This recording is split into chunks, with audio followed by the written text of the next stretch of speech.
आता कसं आहे की आपण ज्या क्रमाने बघितलं तो जो क्रम आहे तो वेगळा आहे. मधुर आम्ल लवण हे शरीराला वाढवणाऱ्या चवी आहेत. कटू तिक्त कषाय म्हणजे आपण ज्या आज बघितल्या ह्या शरीराला कमी करणाऱ्या आहेत. पण मगाशीच सांगितलं की चाट जे असतात हे आंबट, खारट आणि तिखट असतात. हे अग्निप्रधान म्हणजे उष्ण असतात. हे सगळं गरम आहे, उष्ण आहे. आणि गोड, कडू आणि तुरट हे मात्र थंड म्हणजे शीत असं असतं, असं शास्त्र सांगतं.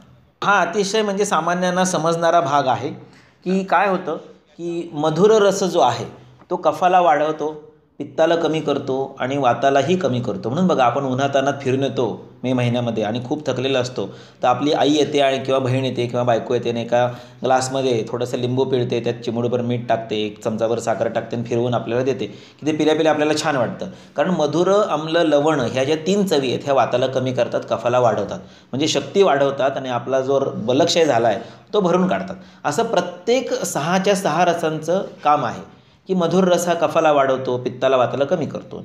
आम्ल रस हा कफाला, पित्ताला वाढवतो, वाताला कमी करतो. लवण रस जो आहे तो कफाला आणि पित्ताला वाढवतो, वाताला कमी करतो. कटू रस म्हणजे तिखट रस जो आहे तो पित्ताला, वाताला वाढवतो, कफाला कमी करतो. तिक्त म्हणजे कडू रस जो आहे तो पित्ताला, कफाला कमी करतो, वाताला वाढवतो.